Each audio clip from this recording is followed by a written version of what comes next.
Good morning, church. When I was a teenager, I came home from work rather late one evening, and my mother asked me why I was delayed.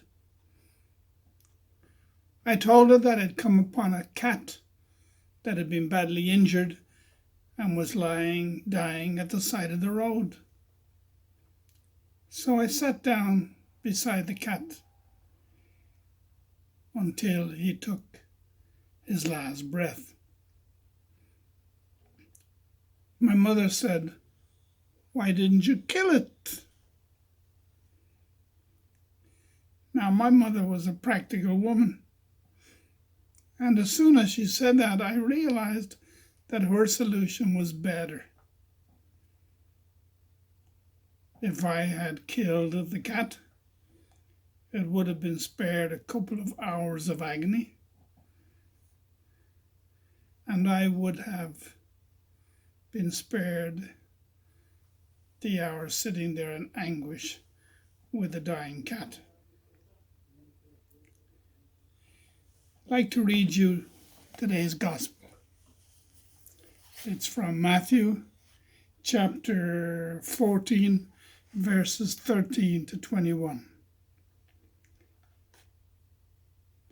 When Jesus heard of the death of John the Baptist, he withdrew in a boat to a deserted place by himself. The crowds heard this and followed him on foot from their towns. When he disembarked and saw the vast crowd, his heart was moved with pity for them, and he cured their sick. When it was evening, the disciples approached him and said, "This is a deserted place and is already late.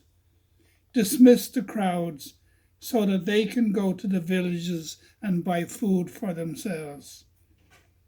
Jesus said to them, "There is no need for them to go away. Give them some food yourselves." But they said to him, 5 loaves and 2 fish are all we have." He said, "Bring them here to me." And he ordered the crowds to sit down on the grass. Taking the 5 loaves and the 2 fish, and looking up to heaven, he said a blessing, broke the loaves, and gave them to the disciples. And they picked up the fragments and gave them to the crowds. They all ate and were satisfied, and they picked up the fragments left over, 12 wicker baskets full. Those who ate were about 5,000 men, not counting women and children.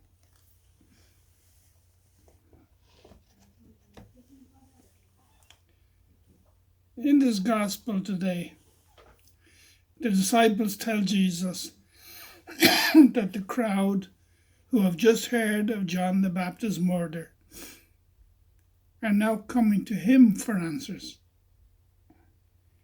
They say that his followers are hungry and that he needs to let them go and find some food.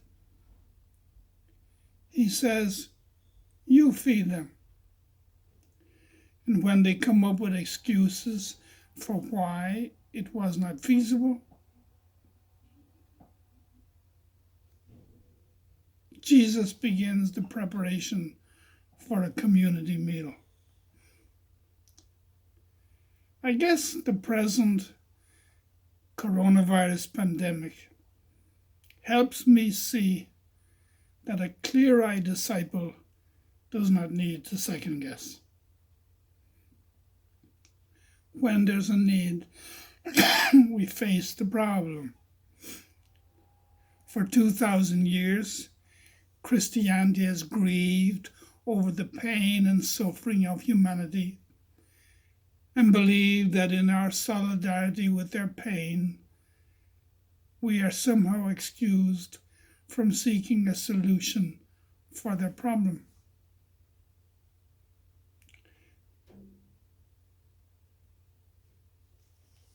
It's easy enough to say that the problem lies elsewhere.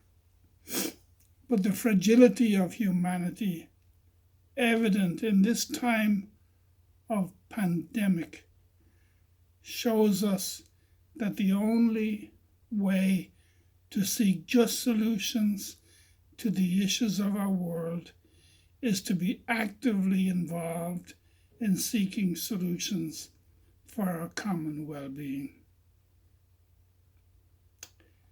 God bless you.